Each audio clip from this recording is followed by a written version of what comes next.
Bonjour! On en avait déjà parlé ensemble du Dual Commander et de faire des tech decks. Donc si vous voulez voir un petit peu les decks que je présente sur cette tech deck, n'hésitez pas à venir sur Twitch. Un dimanche sur deux, on fait un stream Dual Commander où on joue des decks en version papier et on parle de Commander pendant toute une matinée en buvant le café. C'est vachement sympa. Une chose en entraînant une autre et de par vos demandes, go faire une petite tech deck d'un deck Dual Commander que je suis en train de monter et que je joue déjà depuis plusieurs semaines.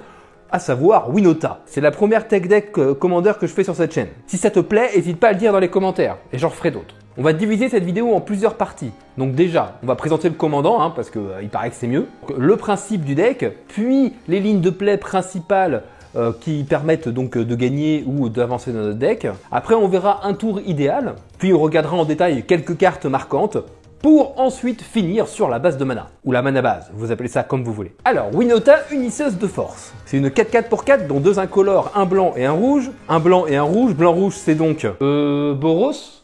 Force Sapiens. Elle dit qu'à chaque fois qu'un non-humain que l'on contrôle va attaquer, on révèle les 6 cartes du dessus de notre bibliothèque, et on va pouvoir mettre engagé et attaquant un humain révélé parmi ces 6 cartes-là.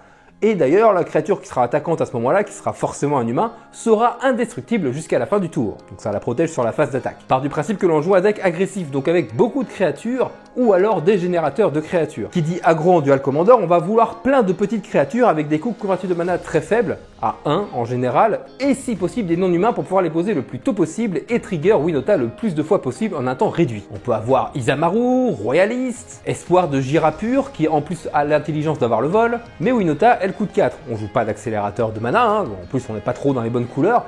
Du coup, on va vouloir le plus souvent possible, on va dire à 80% du temps, parce qu'en fonction des situations du deck en face, on peut changer notre ligne de play aussi. Le plus souvent possible, du coup, jouer Winota tour 4 et avoir un maximum de créatures non humains sur le terrain pour pouvoir trigger Winota. Attention, la petite précision, Winota n'a pas besoin d'attaquer pour trigger et c'est à chaque fois qu'un non-humain attaque. Du coup, en imaginant qu'on ait ces 3 cartes là sur le champ de bataille, on va pouvoir trigger Winota 3 fois. Du coup, révéler 3 fois 6 cartes et potentiellement mettre 3 humains attaquants engagés sur le champ de bataille qui seront indestructibles jusqu'à la fin du tour. On joue en moyenne une quinzaine de créatures qui vont coûter 1. Après un peu plus, un petit peu moins, ça dépendra des listes. Je vous mets des exemples de listes de decks Winota directement dans la description de cette vidéo, qui sont en général des listes de decks qui ont fait des top 8 dans certains tournois assez récents, en tout cas à l'heure où je tourne cette vidéo. Jouer à deck agressif, c'est bien, mais arriver à contrôler et à ennuyer un petit peu notre adversaire pour le ralentir sans nous décélérer dans notre agressivité, c'est mieux. Là où le principe du deck, et je trouve vraiment intéressant, c'est que plusieurs humains que l'on va poser, si possible pour 0 grâce au trigger de Winota,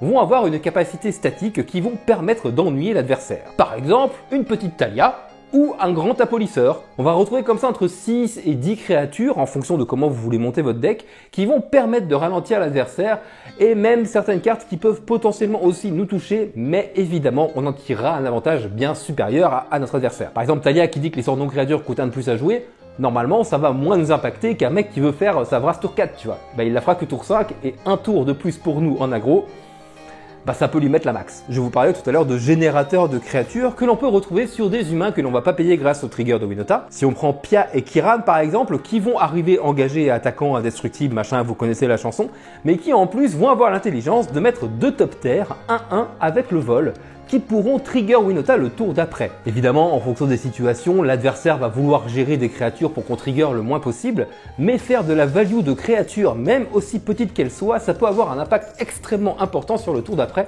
voire même vous faire gagner sur le tour d'après, alors que vous vous dites que il lui reste encore plein de PV à notre adversaire et que ça va être compliqué. 2 triggers en plus sur Winota, ça fait 12 cartes à creuser. Donc il y a quand même des chances d'avoir des choix en plus sur les humains que l'on va vouloir poser en fonction de la situation. Arriver à s'adapter en fonction de la situation et en plus en faisant de la value sans engager nos terrains pour poser des sorts et en laissant juste notre commandant faire le boulot, en général c'est pas mal. Toujours pour continuer dans les générateurs de créatures non humains, donc toujours dans l'optique de faire trigger Winota le plus souvent possible, en un seul tour, une très bonne éphémère, sonner l'alerte qui va mettre 2-1 soldats en jeu. Là où ce genre de cartes sont assez forts, c'est que c'est une éphémère, et on peut très bien la garder en main et la faire fin de tour de notre adversaire en fonction de ce qu'il va jouer. Par exemple, un removal sur Winota, est-ce que ça vaut vraiment le coup de faire sonner l'alerte à ce moment-là et de pouvoir rejouer Winota quand ça reviendra à nous sur le tour? Peut-être que oui, peut-être que non. Ou alors, pour remonter sur une Vrasse. Imagine un petit peu la situation. T'as fait ta Winota tour 4, t'es content, et t'as sonné l'alerte en main. Tu ne poses pas sonner l'alerte de suite. Tu dis suivant, le mec fait Vrasse, on est tour 4, il va pas jouer grand chose d'autre. Fin de son tour, sonner l'alerte, tu as 2 soldats sur le terrain. Début de ton tour, Winota, t'attaque, double trigger. Ça met la max ou ça met pas la max? Ça met la max. On peut aussi mettre quelques planeswalkers agressifs qui sont sympas, comme la petite Chandra à 3, qui va poser 2-1-1 que l'on va sacrifier à la fin du tour, mais qui vont avoir la célérité.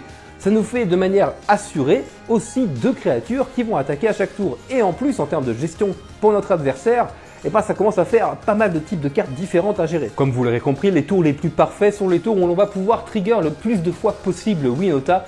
Donc du coup, faire Winota tour 4 après avoir mis plein de non-humains sur le terrain, c'est bien. Et avoir des humains qui soit vont permettre de contrôler un peu l'adversaire, soit vont nous permettre de faire encore plus de triggers le tour d'après, c'est vraiment une value non négligeable pour notre deck et c'est ce qui nous fait gagner. Alors vous allez me dire, oui mais on joue un deck aggro et du coup contre contrôle, parfois les destructions de masse, ça peut nous mettre un petit peu dedans. Je suis d'accord avec vous. Mais si on arrive à garder des ressources en main, et c'est là toute la force un petit peu cachée de Winota, on va se retrouver dans des situations où Winota va mettre la pression toute seule. Tant qu'elle est sur le terrain et qu'on va pouvoir trigger son effet 1 à 2 fois par tour, on n'aura pas forcément la nécessité d'engager nos terrains pour jouer des cartes de notre main et du coup on gagne énormément en value. Un petit focus sur 3 cartes que je trouve assez fortes dans le deck et qui à elles seules mettent cette fameuse pression dont je vous parlais tout à l'heure. Patron de guerre de la Légion qui va pondre des non-humains à chaque tour. Alors la seule différence c'est que lui-même il n'est pas un humain donc il ne veut pas pouvoir arriver gratuitement grâce à Winota, mais il va mettre la pression tout seul aussi et encore une fois c'est un générateur de non-humains donc on le veut.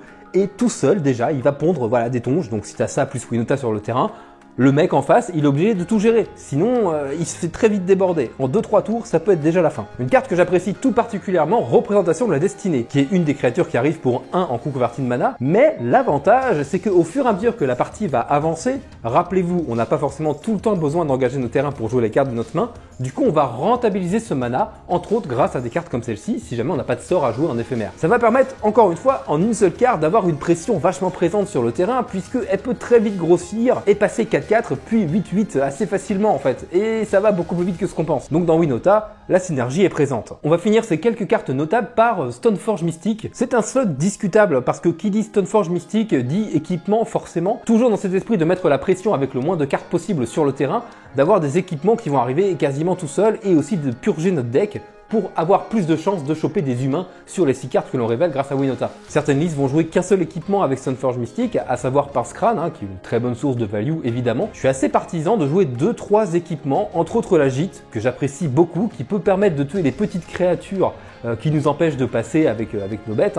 Voilà, c'est vraiment un équipement que j'aime beaucoup. Et on peut aussi imaginer, pourquoi pas, avoir une épée. Alors l'épée de corps et d'esprit peut paraître un petit peu faible, mais rien que le fait qu'elle puisse poser des loups de 2, et les loups de 2 c'est pas des humains et ça fait trigger Winota. Générateur de créatures qui se génère tout seul au fur et à mesure qu'on attaque. Sur la mana base, j'ai pas grand chose à dire, on a une mana base assez classique, on joue aggro et en plus bicolore, donc on va jouer évidemment le plus possible de terrains bicolores qui peuvent arriver sur le champ de bataille dégagé. On joue entre 36 et 39 terrains, en comptant évidemment tout ce qui est les fetch et qui permet d'aller creuser le pack. Un terrain sur lequel il est important de revenir, toujours dans le même esprit, Nexus qui peut se transformer en 1-1 avec le vol en plus et qui fait trigger Winota. J'ai un peu écrit cette vidéo pour aussi te donner envie d'aller te renseigner toi-même et de réfléchir un petit peu à qu'est-ce qui peut être sympa dans ce type de deck. C'est un deck qui peut être vachement compétitif et avec lequel tu peux gagner tour 4 sans trop de soucis. J'espère que ça t'a plu, n'hésite pas à le dire dans les commentaires et à me faire tes retours. C'est grâce à vos retours que ça me confirme de continuer un format, à savoir si ça plaît ou si ça plaît pas. J'avoue que c'était extrêmement intéressant à faire et à produire. Alors évidemment c'est plus compliqué de caler de l'humour ou ce genre de choses dans une tech deck, sinon tu perds vite le fil de la conversation. Et je te remercie d'avoir regardé cette vidéo et tu peux la partager un maximum partout où tu peux. Et surtout tu n'oublies pas, la magie n'est jamais finie. Un maximum de love.